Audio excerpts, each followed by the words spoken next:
morning, everyone. This is Kathy Mason from MasonWorks Marketing here on Conscious Business Zone with my friend Brian Luke Seaward, who I call Luke because I'm one of the privileged ones that get to call him Luke.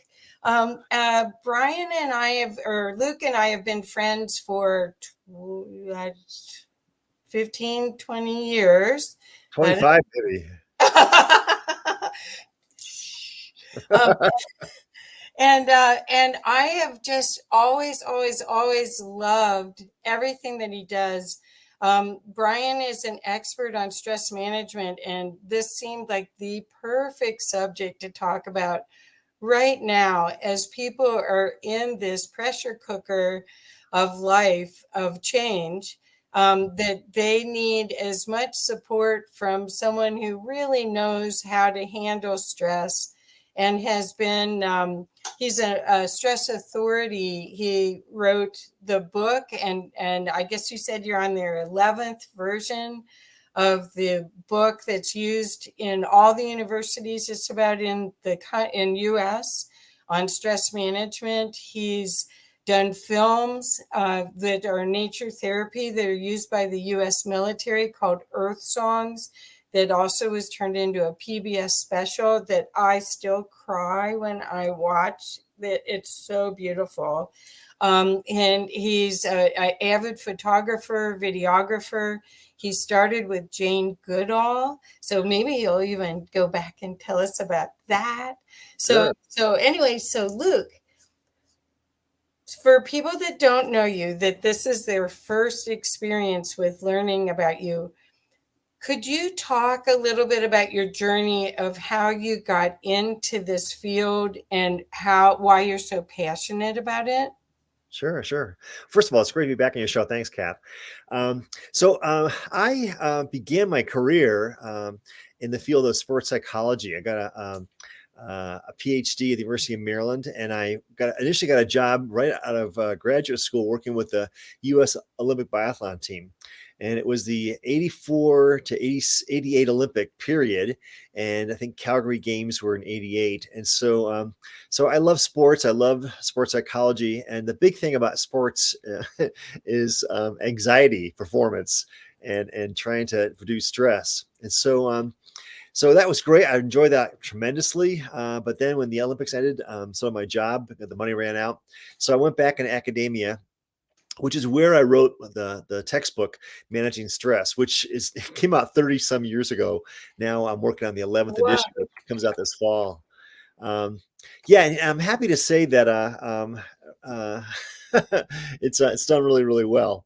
But another part of my career, which I think your audience would be interested to hear, is that back in 1981, gosh, I think I was like about 24 years old or so, maybe. I had the chance to speak at a conference. The American Holistic Medical Association conference was in La Crosse, Wisconsin. And the reason why I wanted to speak there was because the keynote speaker was this wonderful luminary in the field of mind, body, spirit healing. Her name was Elizabeth Kubler-Ross. And I wanted to hear her speak. And she wasn't there to speak about death and dying, which she was famous for. She spoke about this concept called holistic wellness. And, at the time I saw her, I was working in cardiology, helping to run a cardiac rehab program. And I was a little bit disenchanted because here I was trying to help save people's lives with heart disease. And of course, a lot of them were dying anyway. And I realized there's a lot more going on to health than just aerobics and broccoli. And so I heard when Kubler-Ross speak, she talked about this concept called holistic wellness. And she had me at hello. She talked about the importance of the health of the human spirit. In fact, she said this. She said, the word health is a very old English word, which is derived from the root word hal, which means to be whole or holy.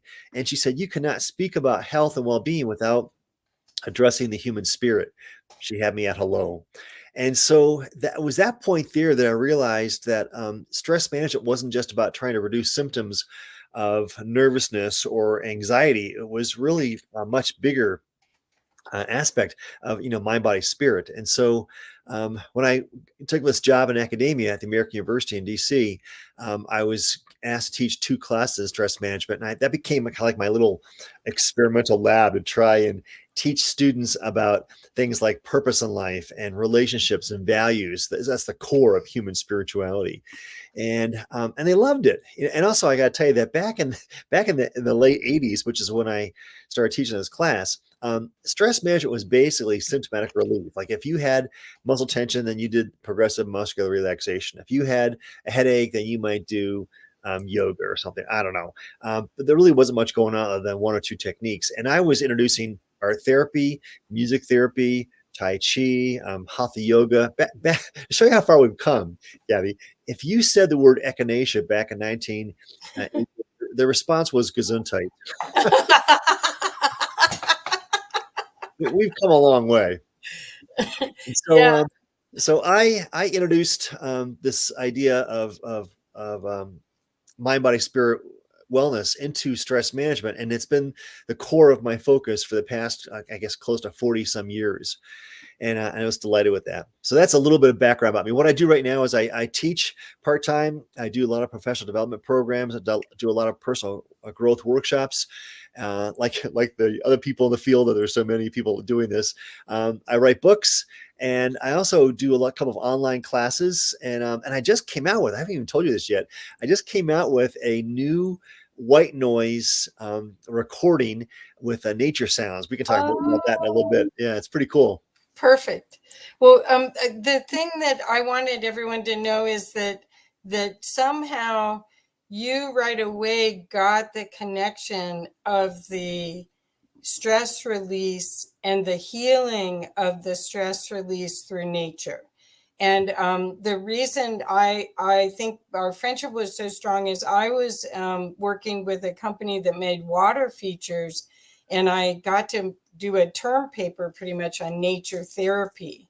And then when I saw what you were doing, it was like, oh my gosh, here's somebody really out in the field doing the work, creating products and services that are consumable for the people that are bedridden. I mean, the military, the PTSD patients, and the people that can't maybe go to the forest or would be afraid to go to the forest, but then could hear birds singing and the wind going through trees and waterfalls. I mean, there's that one thing in Earth Songs, it's the waterfall with the rainbow. That's the one that always gets me. And then the music. The other part of it is that the ego gets out of the way, the fear response gets out of the way with art and music.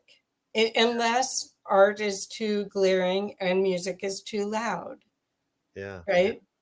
Well, where I first heard about this was a study was done in like the mid to late 80s that showed that people who had a view, if they were a hospital patient and they were in a hospital and they had a view of nature, they got out quicker than those who had a view of a brick wall.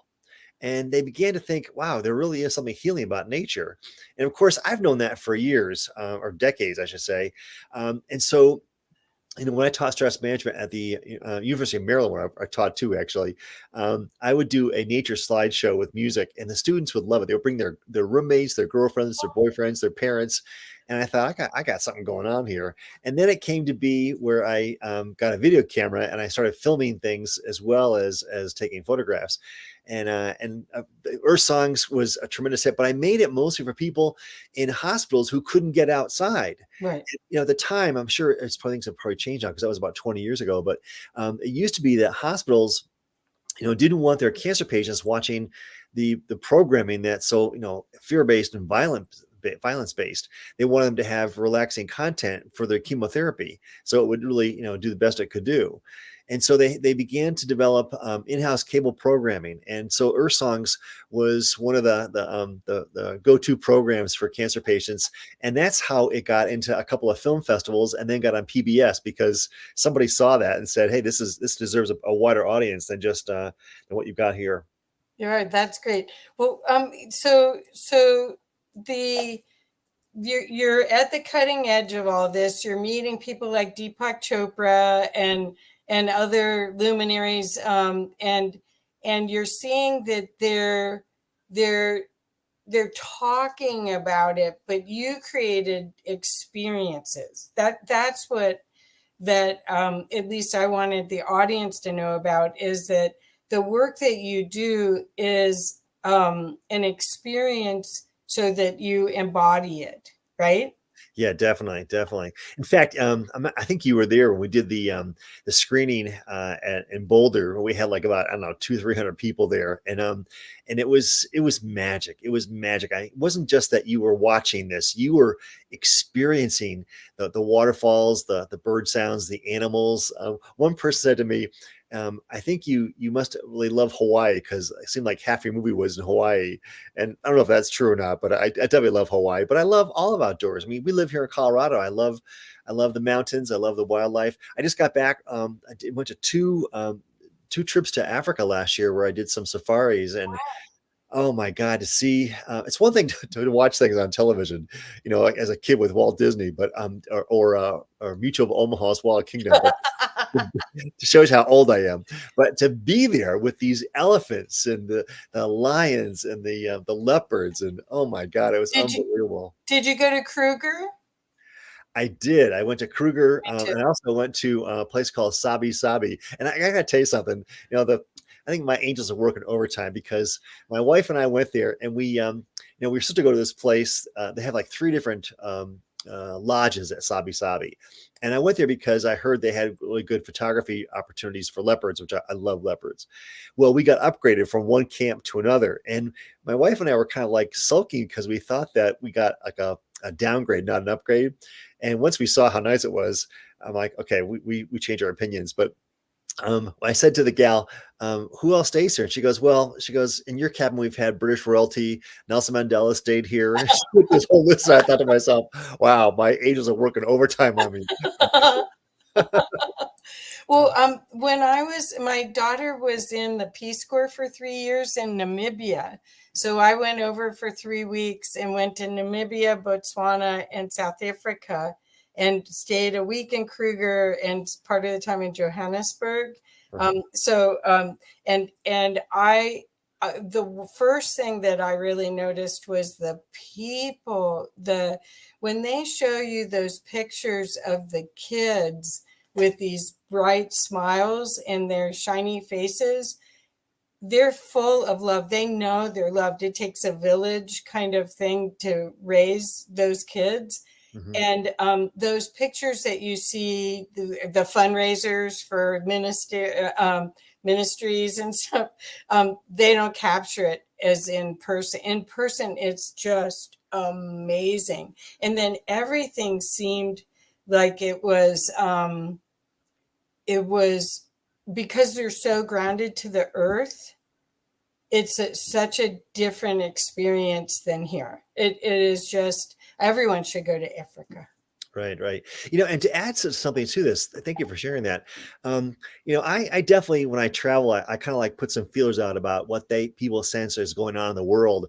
And I can tell you right now that we think that in the United States that we kind of have a monopoly on spiritual awakening, but let me tell you, it's happening all over the world. People in South Africa, people in Botswana, people in Zimbabwe, where I was, all three of those places, they're all well aware that we're going through a shift in consciousness. Right.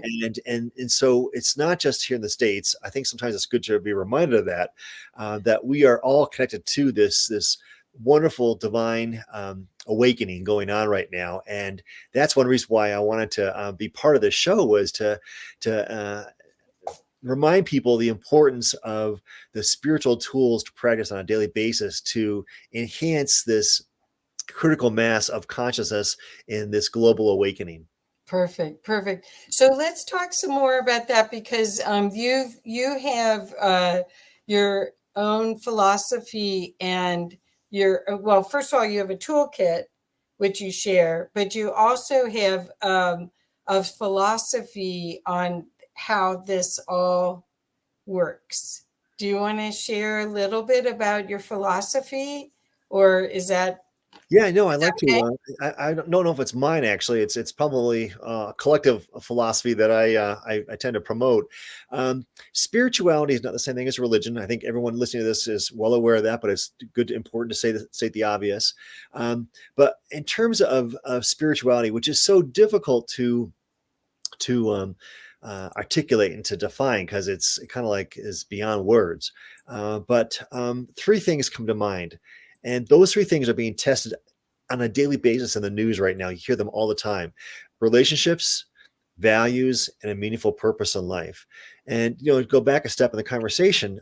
We've had this huge problem with COVID, where the whole world has been traumatized. And one thing I've heard, and I'm sure you probably have heard too, is that the word trauma comes up time and time again right now, almost on a daily basis. And here we are in May, Mental Health Month, and the word trauma is so much a magnet for how we're trying to cope with all this stuff. And so what we now know is there's different types of trauma. There's acute trauma, like, a real serious event that knocks the wind out of you, like, whether it's a car accident or rape or, gun violence. There is chronic stress, chronic trauma, where you have repeated episodes time and time again. Like it's like you're being raised by abusive alcoholic parents. There's community trauma, which is what the experts say we've all been through with COVID. And the one thing I wanted to talk about, Kathy, is that with trauma, there has to be a acknowledgement of the loss. We need to grieve healthy, and a lot of us are not doing that right now. And what typically when you hear people doing what I call is BMW, which stands for bitch moan and whine,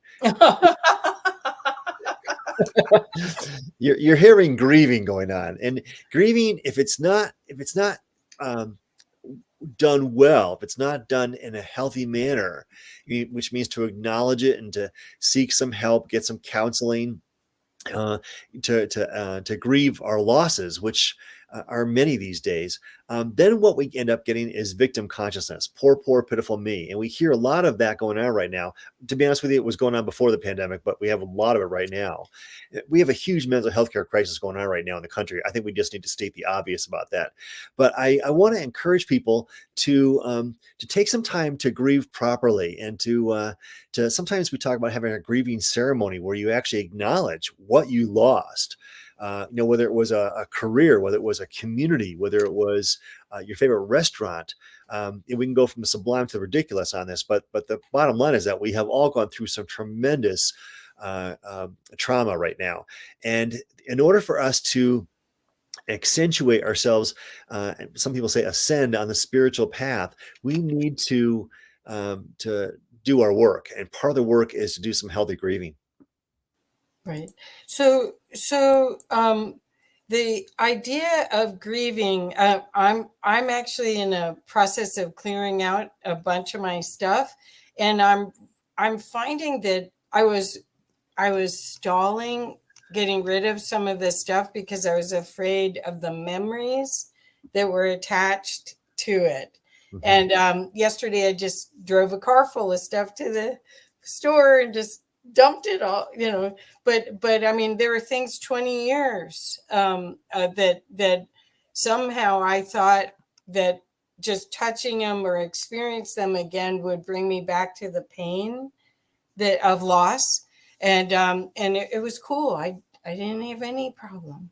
It was really well, no, I think a lot of people, they don't realize that going through is the only way to process. Exactly. Yeah. Yeah. But that reminds me, when I first moved to Colorado, I moved to my new house. A friend of mine came with me, and he was helping me package things up and, put them in boxes. And every time I picked something up, I thought, oh, it was a memory. And to him, he had no emotional ties to anything. So he got done with his real quickly here. Hang on a second. Got done real quickly here. And, and I thought, wow, he's got no emotional attachment. And so that's part of the work, is to let go of our emotional attachments, which is part of the process. But this whole idea that, hang on a second here. The fan base is calling. um, but something new is coming into the world. I think we all know that this some people call it the new earth, the new world, but it can't come in until we made room for it. And we can't make room for it until we let go of the old, which is all this part of this, what I call is the seasons of a soul where we need to empty first before we can have some new growth coming into it. And we're in time right now of springtime, which is new growth, which is wonderful. But to really honor the symbolicness of this newness, we need to make room for it. Right. That makes total sense. So as far as when you're teaching classes, you teach a lot of nurses. You work with a lot of caretakers. Could you talk about that philosophy too, about how they're doing and how what you're seeing happening? Yeah, well, I'll tell you that I really want to salute the nursing profession because they've been on the front lines of healthcare during this incredible crisis, and they've been drained. They're overwhelmed with just burnout and you name it, compassion fatigue, all kinds of aspects of being drained. The word I heard a lot during the COVID was people just feeling like they're overwhelmed with responsibilities, with emotional loss, with all kinds of things, and so. I do a lot of work with nurses. I really admire all of the nurses in the working profession there who, like I said, stay on the front lines to ensure that we have proper health care. But there's a level of burnout, as you can imagine, as with any profession. And so I do a lot of what is known as self-care education. And self-care is where we take time for ourselves to practice healthy boundaries, to do more than just broccoli and aerobics, or now I say kale and CrossFit. But the idea is that we need to actually honor ourselves and have some self-compassion. I think a lot of people are really angry right now with the loss of various things. I mean, take a look at the news. There's shootings every day, practically. And that's a sign of unresolved anger issues. And so part of this idea of self-care is I mean, it's not just bubble baths and lavender scent aromatherapy. It's actually, doing the work of healthy boundaries, taking some time for meditation, taking some time for being out in nature, taking some time for some good quality meals, which I think all of people in the past 2 years have actually not done too well with nutritional aspects, if you ask me. So we need to kind of like do a course correction. And so a large part of what I do when I do workshops and personal growth retreats and things is to kind of just give some ideas on how we can do some course corrections to get back on track, come back to balance. Stress management basically is coming back to balance or homeostasis. And so that's a large part of what I teach. And I give a lot of it's an alchemy of some wisdom, what I call fireside chats, some soul searching exercises, some journaling, and some techniques or some skills like relaxations, breathing, meditation, things like that. And this all come together to try and help bring people back into a sense of balance where they can then chart their course day by day without getting knocked over by the winds of change. And the winds of change are at hurricane Yeah. force right now, let me tell you. Yeah, I think that's the key to all of this is how flexible are you to go with the winds of change because there's I like change, but not everybody does. I mean, to me, this is you could see game on as soon as all of the lockdown started. It was like, this is what we came here for. This is time to go inward and clean up. So I want to ask about self-love because I think that's another issue of this work that you do. Because in order to have stress management, to even be aware that you need stress management, you have to start to love yourself again. And it is hard for women to put themselves first. We've been as caretakers, as parents, as mothers. At least I can just speak from my experience. Do you have any suggestions on self-love? Anything Yeah, that it's a you great recommend? topic. Well, I think first of all, we need to acknowledge the fact that we're worthy of love. I'm a real big fan of this guy who's long gone now, but Leo Buscaglia talked about self-love as the fact that we need to see ourselves as deserving of love. And a lot of times, people in the healthcare profession think, oh, I'm not worthy, put other people first. And so, fall back on a great quote, love your neighbors as yourself, but you got to love yourself too. And so there has to be that balance there. And so one tip, one suggestion, one toolbox tool we talk about is to do one thing for yourself each day. Now, self-care, self-love is not egotistical, it's not arrogant, it's not conceited, it's essential, because there's a wonderful expression that says you can't pour from an empty cup. And people who are on the front lines of healthcare, nurses, doctors, all kinds of people, they're giving, they're giving, they're giving. Mothers too, by the way, for the most part. Although I think we should not be gender specific here. We'll say parents. You're always giving, but if you don't give to yourself, at some point you have nothing to give whatsoever. And that's the idea. You can't pour from an empty cup. I love that metaphor. You can't pour from an empty cup, but it's not enough just to fill the cup. We've actually got to repair the cracks.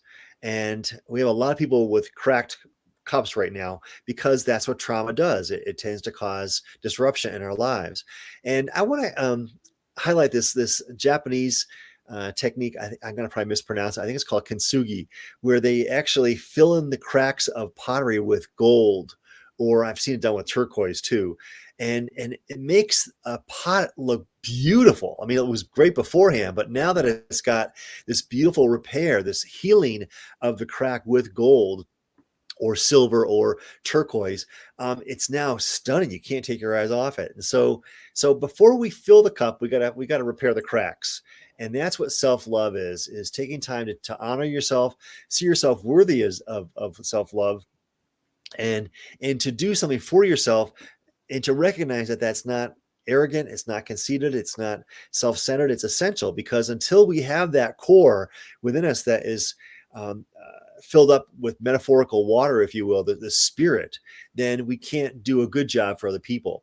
Now, nurses in the audience who hear this are going to say, yeah, I know about that. But it's a term called compassion fatigue, where you're so tired that you don't have anything left to give. And here you are in a helping profession where you've got nothing to give. And that's where we get the term nurse ratchet, because it's like nothing there to give.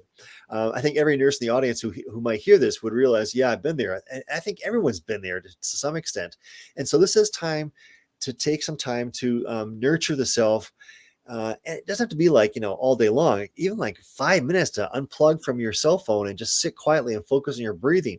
That is self-care. And that's, I think, an essential part of self-care, taking time to just ease your mind, clear your mind, and unplug from the world. And if we haven't talked about digital toxicity, we should.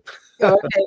Well, you told me about turning off my modem at night a long time ago, where you had done a study about the radiation from EMFs and how it affects sleep.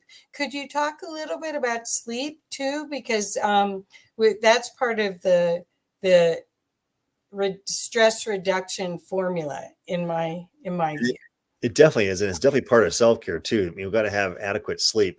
So I came across this great documentary, and every documentary, since I made one, I can tell you, every documentary has a point of view. But this documentary, I think it was called Resonance, Beings of Frequency, talks about the whole idea of dirty energy and what the vibrations are of 5G and stuff. One thing they came across was a number of studies that show that the Wi-Fi router suppresses your ability to make melatonin. So the melatonin is made in the pineal gland, center of your head here. If you're not making melatonin, you're not going to get a good night's sleep. It's that simple. You've got to have melatonin, and you got to have this begin to make itself about at least 2 hours before you go to bed. You just can't all of a sudden turn off the lights and say, okay, I'm ready for sleep now. It doesn't work like that. We have these things called circadian rhythms, based on the 24-hour cycle of the spin of the earth around its axis and such. And so light plays a crucial role in our health and well-being. And we now know through circadian rhythm studies that people who deny themselves proper exposure to sunlight not only have a vitamin D deficiency for the most part, they also have a whacked out body clock. And so sleep is so essential. 3 things I've noticed suppress the immune system. So here we go. Take some notes here. Stress, poor sleep, and poor nutrition. Kathy, that sounds like everybody I know. Yeah. And it turns out that in terms of getting a good night's sleep, the Wi-Fi router, what they say is, and I tell this to everybody I talk to, turn off your Wi-Fi router, put it on a power strip, turn it off before you go to bed at night. You don't need it, especially when you're sleeping. And the idea is that you want to make as much melatonin as you can possibly make to get a good night's sleep, because without that, you're gonna basically have problems. And we now know that people who don't sleep tend to have poor memory, poor reaction time, poor mental cognitive functioning. They talk about brain fog. They're just overly fatigued. And we now know that the nighttime is when the glial cells in the brain basically act like vacuum cleaners and clean out all the amyloid tissues that it's like waste products that your brain makes. And we now know that people who have Alzheimer's have lots of amyloid tissue that is still in the brain. Oh, There seems to be a connection between this, between poor sleep and heading toward Alzheimer's. And so I would say do whatever you can to get a good night's sleep. In this case here, turn off your Wi-Fi router before you go to bed at night. You don't need it on, so why do you have it on? yeah.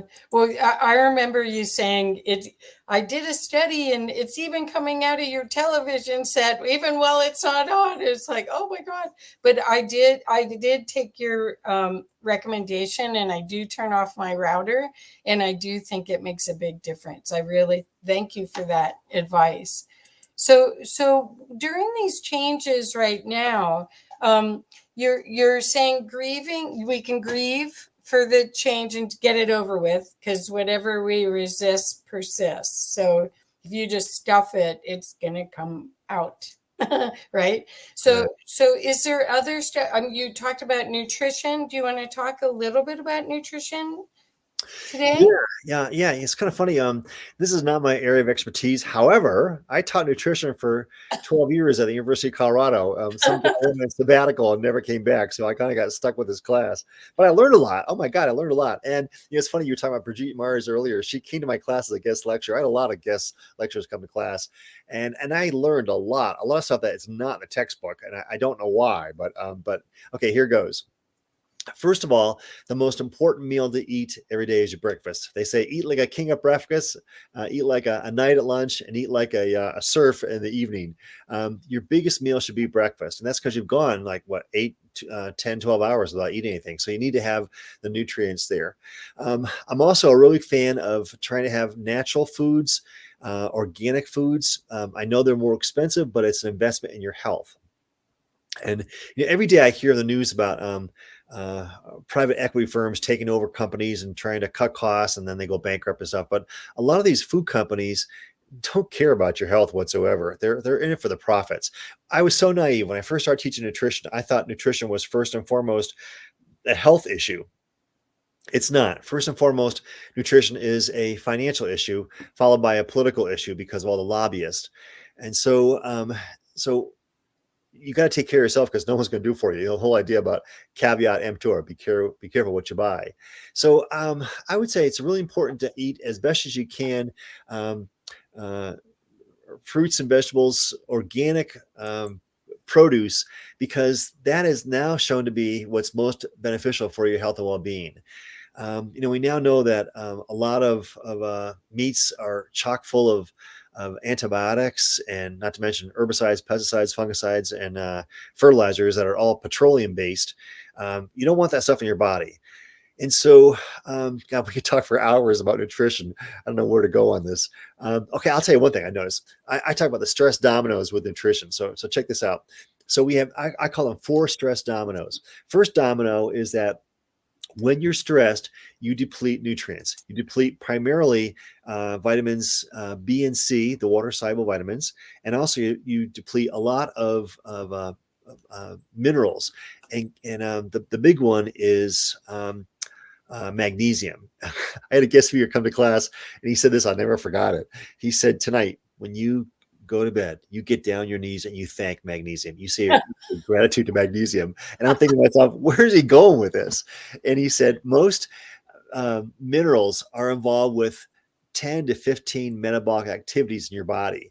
Magnesium is involved with 300. He goes, it's working overtime on your behalf. So you get down your knees and you thank magnesium. But we now know that with the first domino, you deplete those things. The second domino is we don't replenish them because people eat junk food, fast food, comfort foods, processed foods. And those things do not have, for the most part, vitamins, minerals. They've got four things: fat, salt, sugar, and caffeine in them.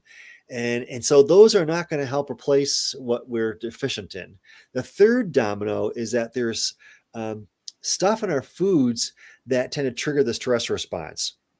Things like herbicides, fungicides, pesticides, all kinds of things. Plus, bleached sugar, bleached flour, and caffeine, the white powders. The same guy, when he came to my class, he said to my students, "You're all addicted to white powder."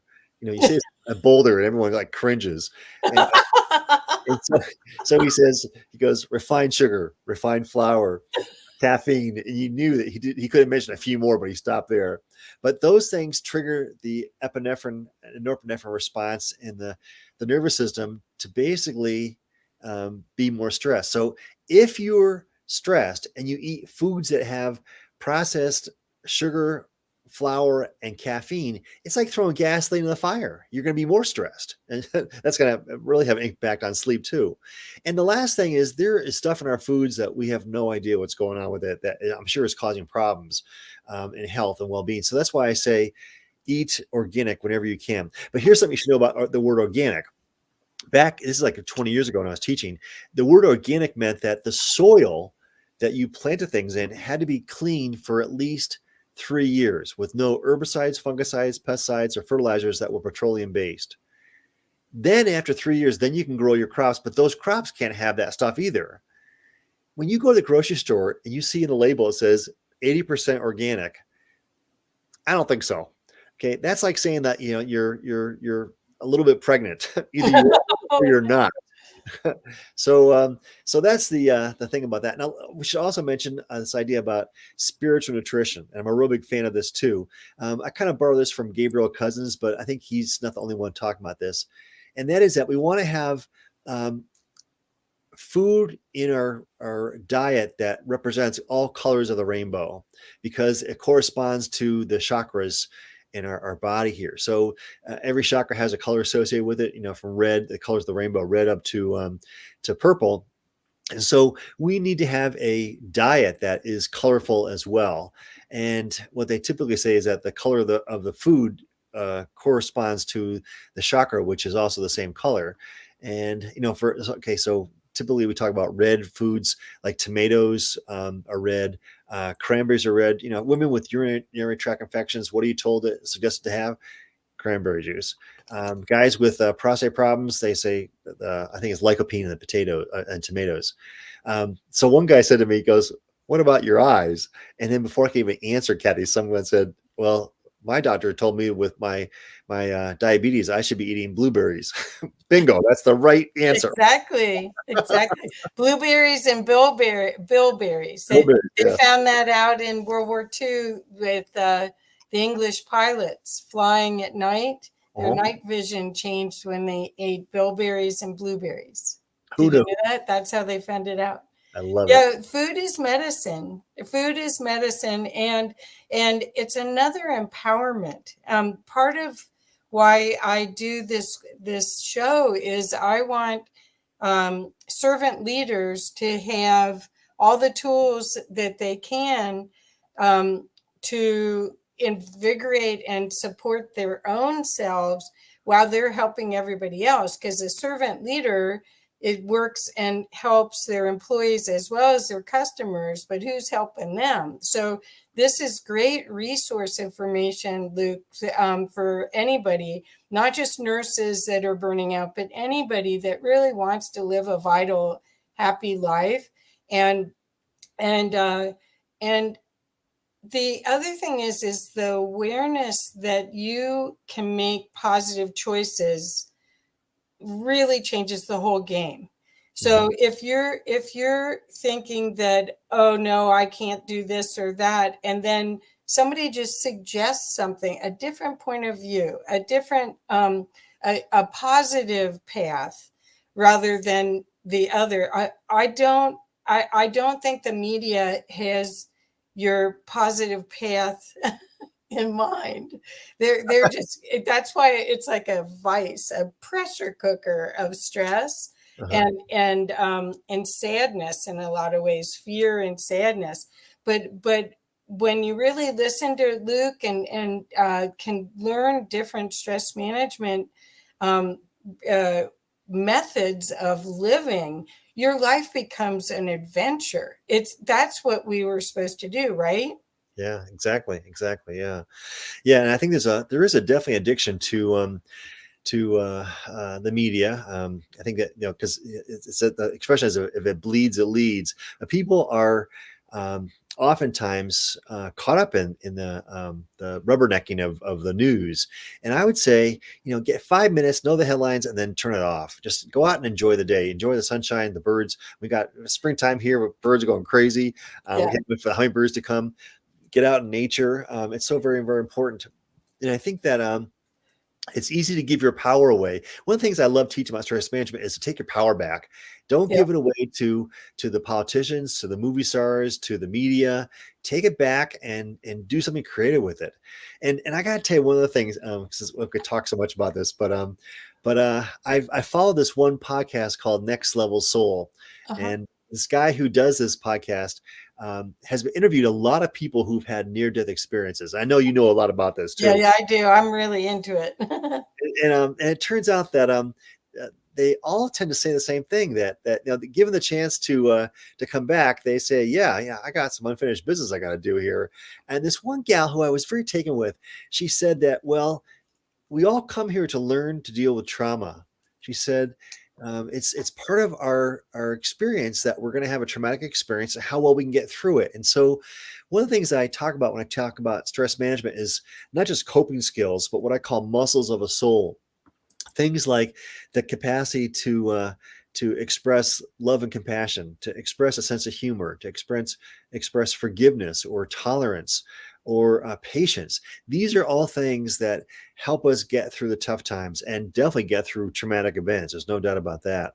And so when I hear people who've come back from a near-death experience and talk about what they learned on the other side, if you will, and why they're back here, um, I take delight in knowing that this is a school. So planet Earth is a school. We are here to learn and really learn the lessons of love. And boy, is that challenging. I mean, the joke in the cosmos is that, yeah, if you want a real challenge, go to planet Earth. That's the graduate school of all the planets on the cosmos here.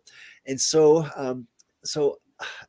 I love the idea that we have the capacity to rise above whatever is handed out to us. And I think one reason of this times that we're in right now is so challenging is that these things need to come to the surface so they can be acknowledged and then processed and then dealt with, so we can move on, we can move up, we can enter this new vibratory frequency of oneness, of unity consciousness, into this new earth, this new experience we're going to have, which every age talks about. But I got to tell you that they're saying this is the time. This is the time right now. Well, my heart's really wide open. I love all of this. And I really see that this is an opportunity to really, really make a difference by being that for yourself and other. I mean, you affect so many other people when you're modeling that kind of behavior that is a can do, looking for the best case scenario, Mhm. and just um,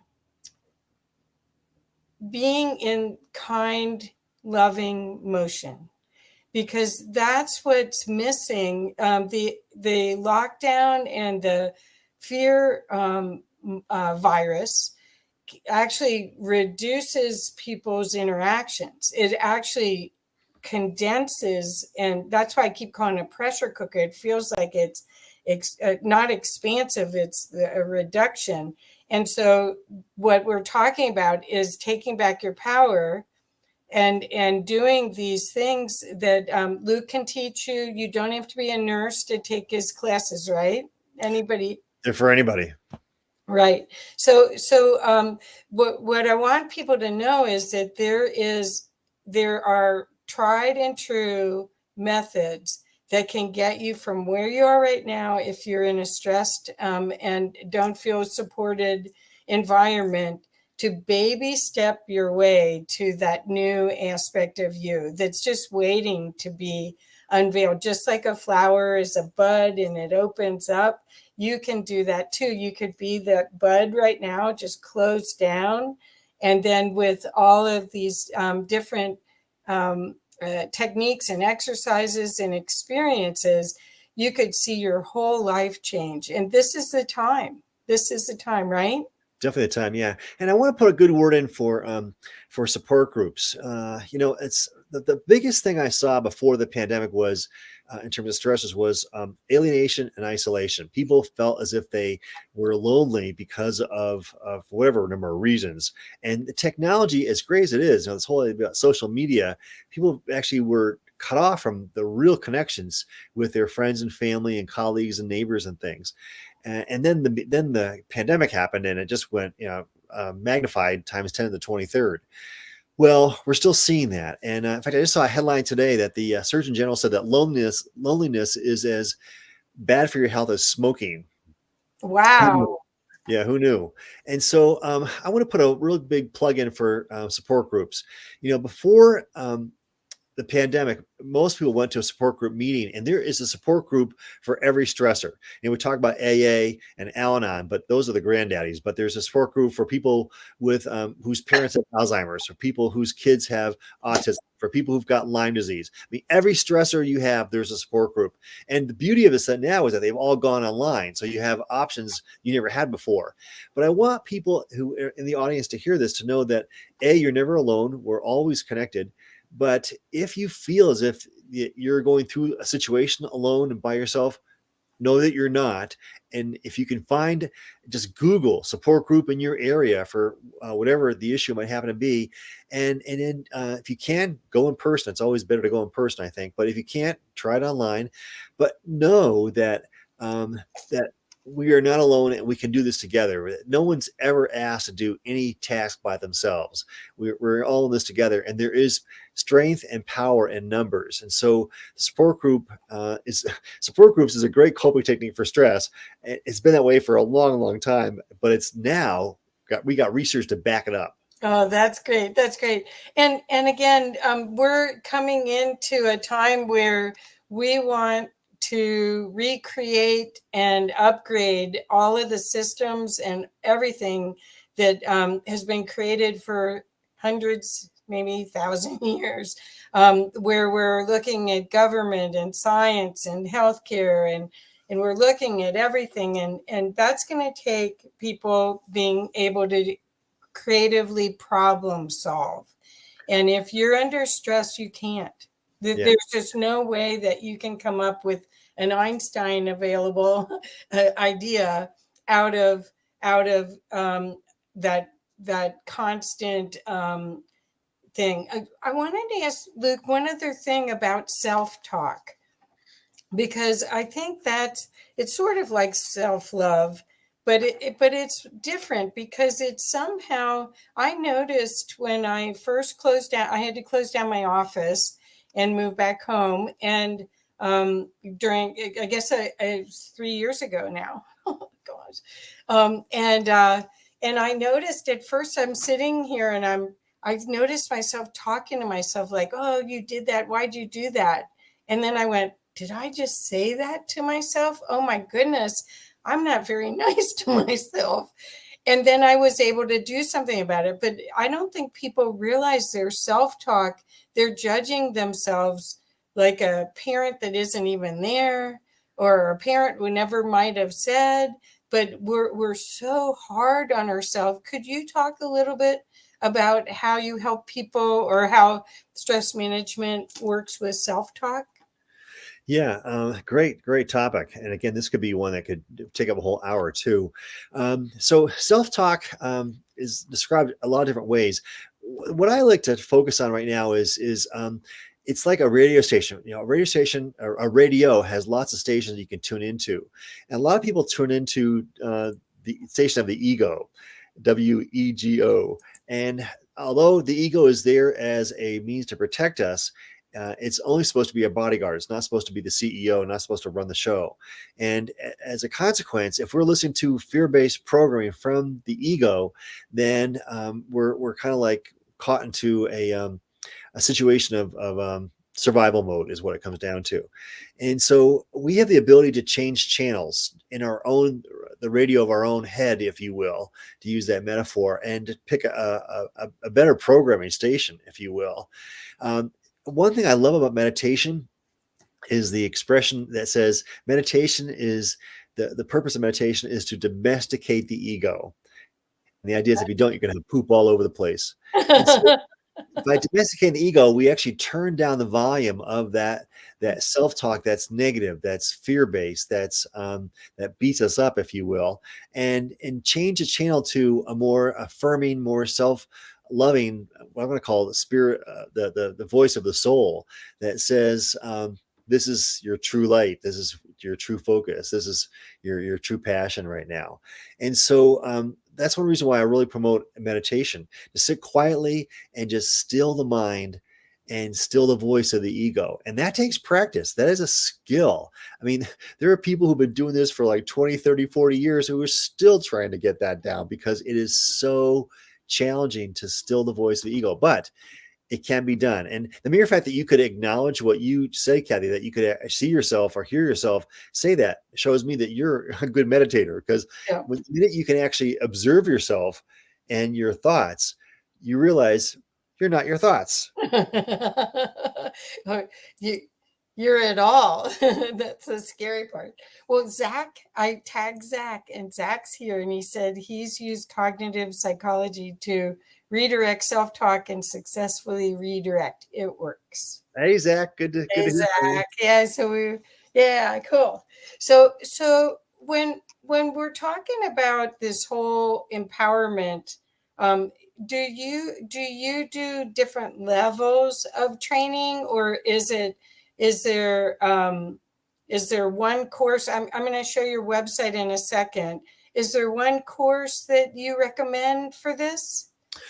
Well, yeah, good point. I try and meet people where they're at and take them up a level, and we're all on a spiritual path, whether we realize it or not. But we're all at a different place on that path. And so, how many times have you read a book and you thought to yourself, "Wow, I should go back and read that again"? And you could do like, "How'd you miss this the first time?" Like Yeah. when I read the book, "The Road Less Traveled," I'm thinking like, "How did I miss this?" And that's because I had no basis of reference point to. Exactly. So I try and meet people where they're at and let them decide how to take the information, the wisdom, the pearls of wisdom that we share, and adapt that to their own personal experience. And so I don't want to say it's a one size fits all class, because it's not like that. I mean, there has to be an active engagement at some level to say I'm ready for this. But I do have a class online. It's I made up this master class.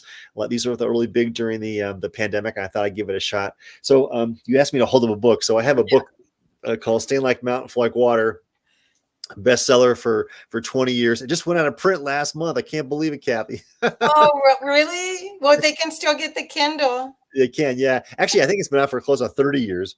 Anyway, Wow. so I made a course based on that book. It's a 10-part series with some wisdom, some guided mental imagery exercises, and some wonderful journaling exercises. There's a nice PDF that goes to the class, and they can find that class on my website. It's called "Stand Like Mountain, Flow Like Water." Okay, so here is your website. So I'll scroll down. If you scroll down, you see the book, and it says "Learn More." If you were to click that, you'll Okay. get to more information. And my website is my name, brianlukeseaward.net. No, .com. I think I have both. Oh, okay. I think I bought them both. Okay, sorry. Well, the button's not working right this second. Huh. Come on, learn more. Okay, so maybe it's here. Should I look under? Oh, here, it just took a long time to load. Yeah, Look at that photo. Isn't that Oh my beautiful? God. So I did a Sports. real nice series of slideshows with each chapter, and added a few more, some new content as well. And then I also have written some articles for this wonderful journal called WIN, which stands for What is Needed Now. And so yeah, so it's a really good deal for $200. Let me tell you, you get a steal, and you can go to it whenever you like. So here's the outline. Dress with a human face, spirits on a human path, the dance of ego and soul, from anger to forgiveness, muscles of the soul, seasons of the soul, embrace the mystery, health of the human spirit, good vibrations, a spiritual renaissance, and bonus material.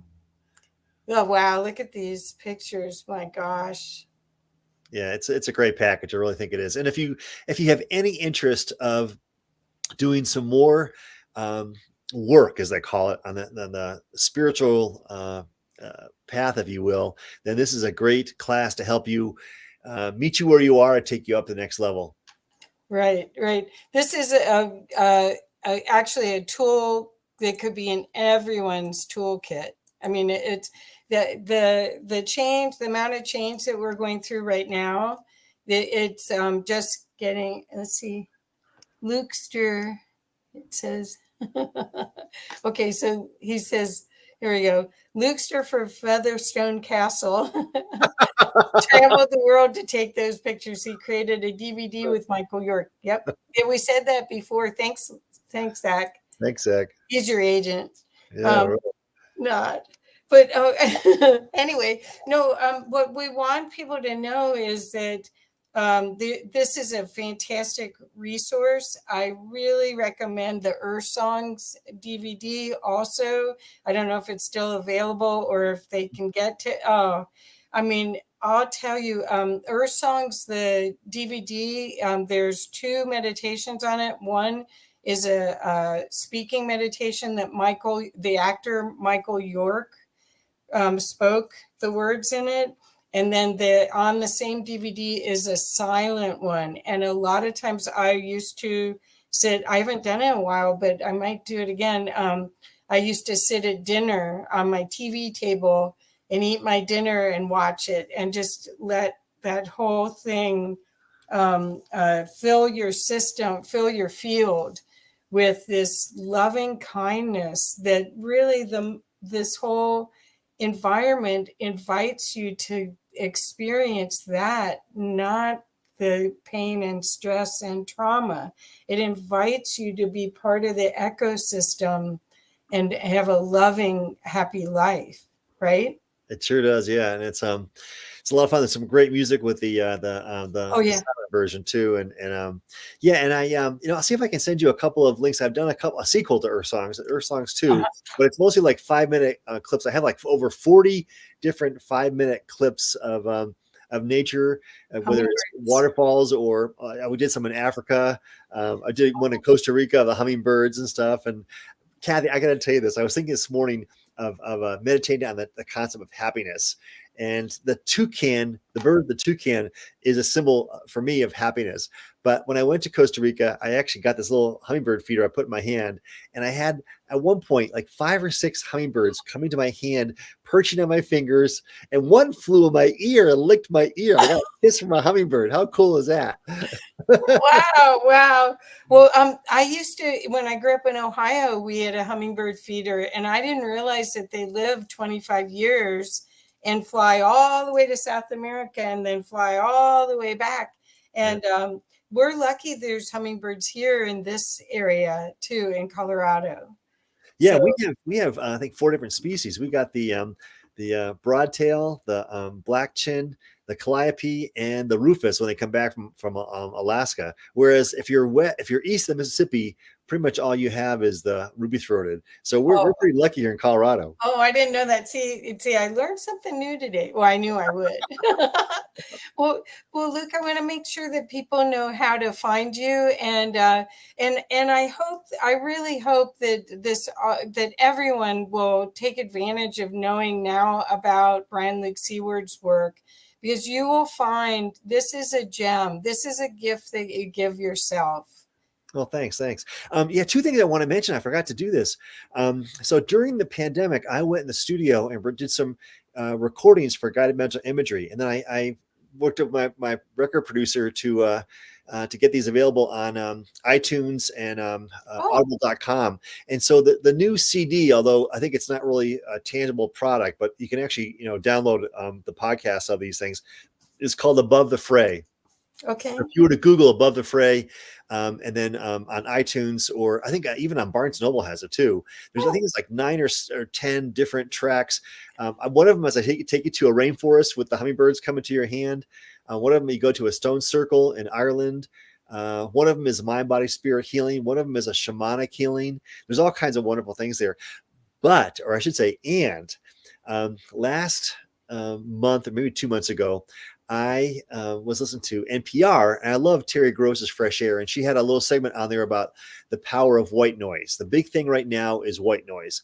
And I thought to myself, God, I have all these recordings of natural sounds. Maybe I could do a white noise recording too. And then I'm not sure if you've heard this woman. I bet you have. Her name is Mary Helen Hensley. She's a healer out in Ireland. Yeah. Well, she came out with a book, and she did an audio version, and she got this guy named Greg Pagna to do the music underneath her voice. So when you listen to her book on audible.com, you get a healing vibration through your ears. So I contacted him and I said, Greg, you don't know me, but I'm a stress management therapist. I do health psychology. I'd like to do a white noise nature sounds with your music. Would you like to collaborate? And he goes, yeah. He goes, let's do it. And so it's called Naturescapes. I think it comes out next month on audible.com, iTunes, Barnes & Noble. And there's 5 different tracks, and each one's like an hour and a half long. But we have crickets. We have summer crickets. We have ocean waves from Kauai. We have a waterfall in Costa Rica. Oh. And then my favorite is the African frogs from Botswana. They sound like wind chimes. Oh my God, it's so cool. And then I think I have, what else do I have? I think I have a thunderstorm too or something like that. But they're beautiful white noise, nature recordings with a real nice bed of music, very soft ambient music underneath it. That Greg Papania has won Grammy Awards. So I'm working with a Grammy artist here. How cool is that? That's so cool. That's so cool. Well, you got the inspiration, you got the download, you got the memo, and you acted on it. I did, yeah. And that's actually I would say that's one of your biggest strengths, is that you get these incredible insights at how you can serve and how you can help people, and you do it. And the work is beautiful. If you guys, seriously, this is a gem that you didn't know about, but hopefully you will do something with. So Luke, I want to make sure everyone knows to go to your website, right? It's brianlukeseaward.com or .net apparently. And my spelling of my name is like what you see there. So it's a SEAWARD. yes. BrianLukeSeaward.net or .com. Apparently, Yeah. I learned something new too. Oh, good. Yeah, and I'll make sure that it's on all the comments and everything, so that make sure that people have it in text too, so that something they can just click on. So, well, thank you. And it's been too long. Time for lunch again.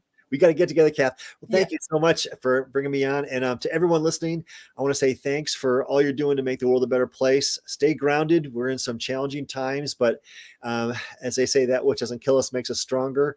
We're polishing the rough edges. So know that we're going to become beautiful gemstones through all of this. And it's all worth it here on planet Earth, planet school. And, yes. And we'll do a great job. Yeah, we're going to graduate. Anyway.